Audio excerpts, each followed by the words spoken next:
iPhones are really great smartphones, but not everyone wants an iPhone. Now, there are people who want Android smartphones for various reasons. It could be customization, multiple cameras, or various different camera modes, or a higher megapixel selfie camera. So, there are many reasons why people would want an Android smartphone. And this video is for all those people who are kind of wondering which is the best iPhone alternative, and I will be recommending amazing iPhone alternatives from 50,000 rupees all the way up to a lakh, or say even more than a lakh, because iPhones right now you can get them from 50,000 all the way up to 1,55,000 rupees, which is the iPhone 15 Pro Max. So without wasting any precious time, let us begin.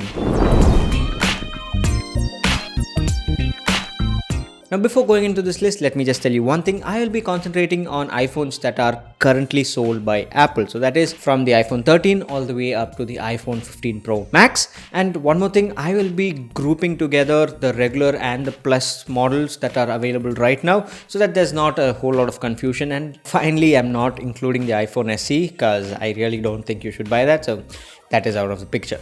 With that said, let's start with the iPhone 13. This is priced at 50,000 rupees, and here are its best alternatives. We have the Samsung Galaxy S22, the Nothing Phone 2, and the OnePlus 11R. Now, all these three start from 40,000 rupees, and these are amazing smartphones for the prices. All these have a Snapdragon 8 Gen 1, with the Nothing Phone and the OnePlus having Snapdragon 8 Plus Gen 1.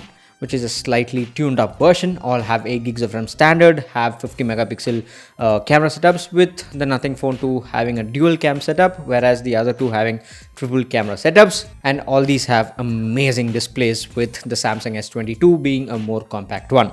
Now, if you want a flagship phone which is compact, go with the Samsung S22. Now, if you want a bigger smartphone, then go with either the Nothing Phone 2 or the OnePlus 11R. The Nothing Phone 2 is for people who want more like a stock Android feel, and the OnePlus 11R is for all those people who want to max out their RAM to 16 gigabytes. Moving on, we have the iPhone 14 and the 14 Plus, and for these two smartphones, we are going to be looking at really good alternatives between 50,000 and 70,000 rupees. And for that price, we have three smartphones: the OnePlus 11, the Pixel 7 Pro, and the Vivo X90. Now, these are again three solid smartphones for the price, with all of them having 6.7-inch AMOLED or OLED displays. Now, there's a difference in the processor, with one having Snapdragon 8 Gen 2, the other having Tensor G2, and the other one having a Dimensity 9200 processor. But all have 8 gigs of RAM and upwards, with the Pixel 7 having 12 gigs standard. All have 50 megapixel triple camera setups, and all have really good front-facing cameras. Now, in this list, if you want a smartphone that is a complete package, a smartphone that can game without any issues, that can take somewhat really good photos, have a lot of RAM, things like that, then I think the OnePlus 11 is for you. But if you want a smartphone which is great for photography, I mean, if you like really solid pictures but also want stock Android, then go with the Google Pixel 7 Pro. And for all those people who love having various features in their camera, like a night mode and different features within night mode, things like that, various crazy camera features, then the Vivo X90 is for you. But if you are not a fan of FunTouch OS, then definitely go with the other two, because you won't be disappointed. Next up, talking about the iPhone 15 and the 15 Plus, we are going to be looking at alternatives within the 70 to 90,000 rupee price range. And for this, we have the Samsung Galaxy S22 Ultra, the Samsung Galaxy S23, and the Google Pixel 8. Now, again, you have two smartphones which are on the more compact side, with one being a huge giant, but all these have amazing displays, all have amazing processors, with the S22 Ultra having a Snapdragon 8 Gen 1, while the S23 has the latest Snapdragon 8 Gen 2, and the Pixel having the Tensor G3, but all have 8 gigs of RAM and upwards, with the Samsung S22 Ultra having 12 gigs and a huge 108 megapixel quad camera setup and a freaking big 40 megapixel camera. And the other two have a 50 megapixel camera setup. And in this list, the cheapest smartphone is the Samsung Galaxy S23, and that's around 75,000 rupees.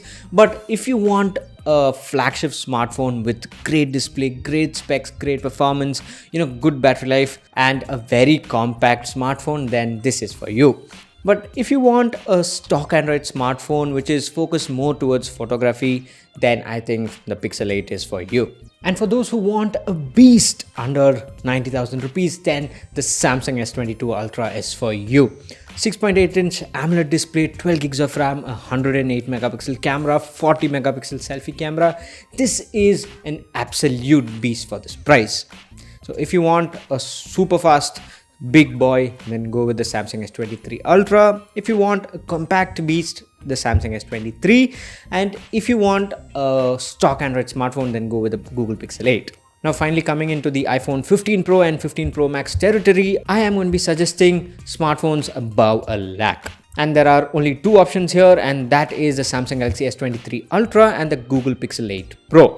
Both are really good smartphones, with the Samsung S23 Ultra rocking a 6.8-inch AMOLED display, Snapdragon 8 Gen 2, 12 gigs of RAM, 200 megapixel quad camera setup, a 12 megapixel front-facing camera, while the Pixel 8 Pro has a 6.7-inch OLED display, Tensor G3, 12 gigs of RAM, a 50 megapixel triple camera setup, a 10 megapixel front-facing camera. Now both are good in their own ways, but if you want an overall package, a beast, go with the Samsung Galaxy S23 Ultra, because for gaming, for photography, things like that, it is a complete package. But if you're too focused on photography and definitely want a stock Android smartphone, then go with the Google Pixel 8 Pro. With that said, please share this video, because again, like I said, not everyone wants an iPhone, and for all those people who are struggling to make a decision on which is the best alternative, then this video will definitely be helpful. I'll have the links to all these smartphones in the description below. Purchase from them if you want to support Stein. And with that said, thanks for watching, and this here is Suman signing off. Once again, catch you later.